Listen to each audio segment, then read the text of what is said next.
नमस्कार दोस्तों, आपका स्वागत है हमारे YouTube चैनल इन्फॉर्मेशनल डायरीज पर।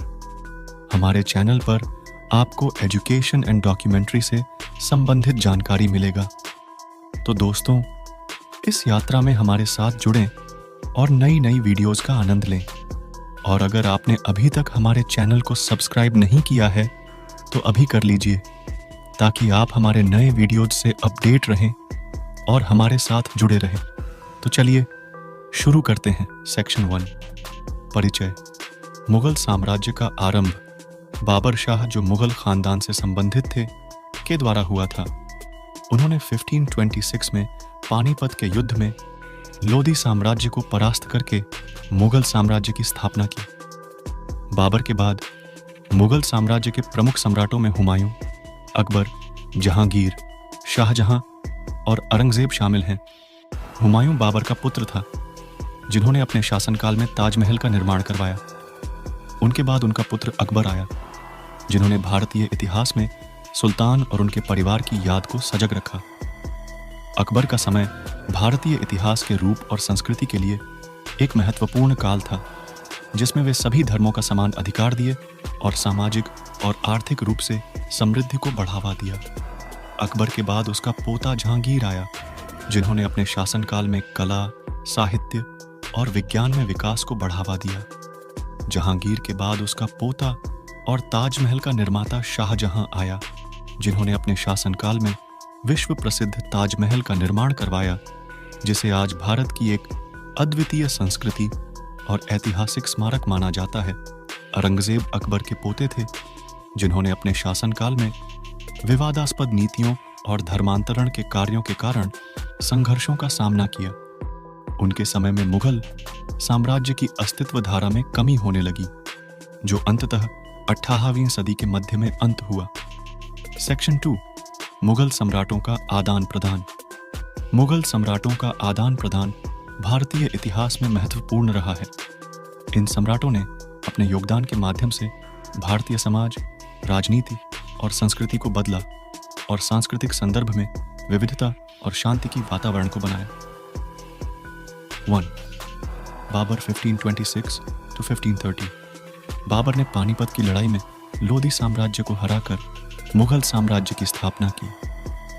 उन्होंने मुगल शासन की आधारशिला रखी और भारतीय समाज के साथ अपनी सांस्कृतिक और सामाजिक यात्रा को आरंभ किया। 2. हुमायूं 1530 to 1556। हुमायूं ने अपने पिता की मिरास को संभाला और मुगल साम्राज्य की नींव मजबूत की। उन्होंने ताजमहल का निर्माण करवाया और भारतीय संस्कृति में अपना योगदान दिया। 3. अकबर 1556 to 1605।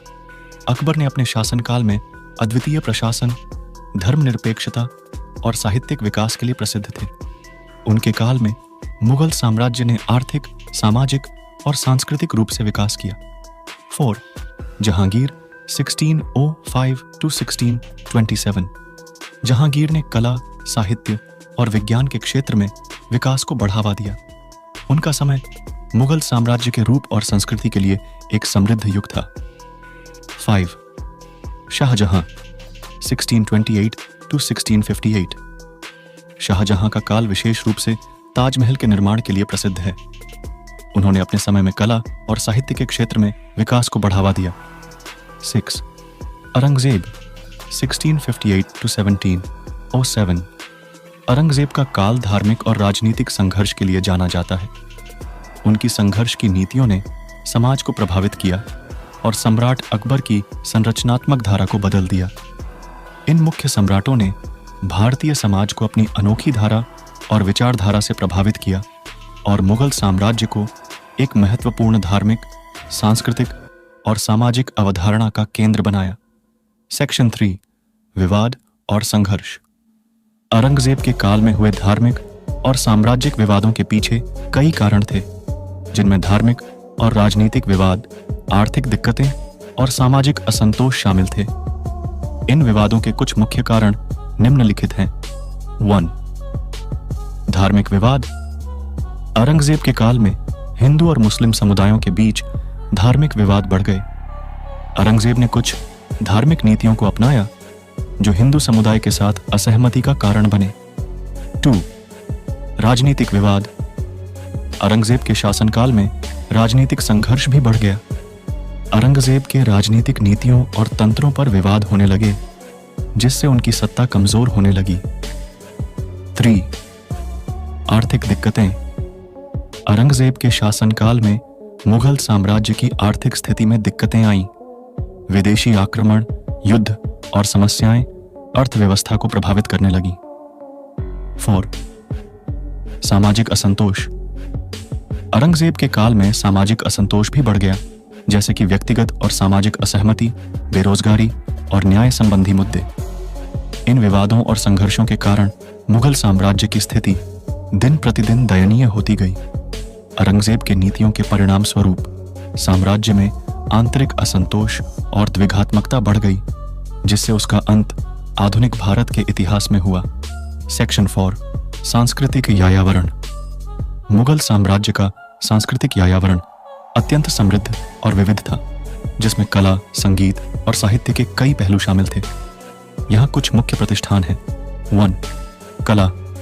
मुगल साम्राज्य के कलाकारों ने महानतम कलाकृतियों को जन्म दिया, जैसे ताजमहल, रेड फोर्ट और जहांगीर महल।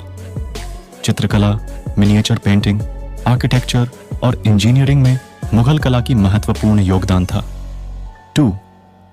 संगीत। मुगल साम्राज्य में संगीत को बड़ा महत्व दिया गया था और यहाँ गायकों, संगीतकारों और वादकों का समृद्ध समूह था। हिंदुस्तानी शास्त्रीय संगीत में मुगल काल का अद्वितीय योगदान है, जिसमें वोकल और इंस्ट्रूमेंटल संगीत शामिल था। 3. साहित्य। मुगल समय में साहित्य का विकास हुआ, जिसमें उर्दू और पारसी भाषाओं में कई महत्वपूर्ण कृतियां उत्पन्न हुईं। मुगल समय में उर्दू कविता, कविताएं और किस्से लोकप्रिय थे, जिनमें गाजल, नात और मशहूर नाटक शामिल थे।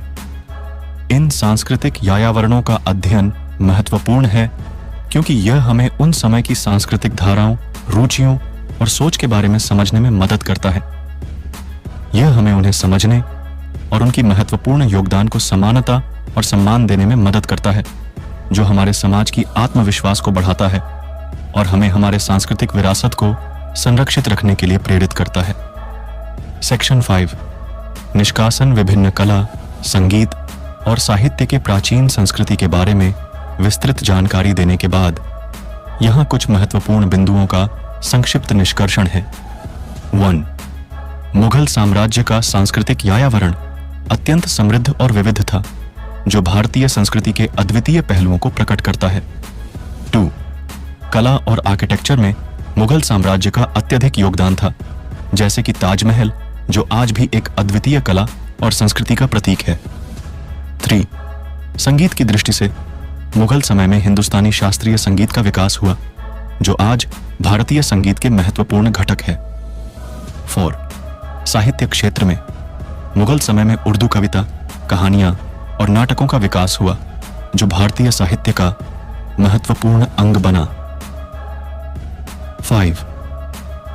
इन सांस्कृतिक यायावरणों का अध्ययन हमें हमारे समृद्ध और विविध इतिहास और सांस्कृतिक विरासत को समझने में मदद करता है और हमें हमारे सांस्कृतिक धरोहर को संरक्षित रखने के लिए प्रेरित करता है।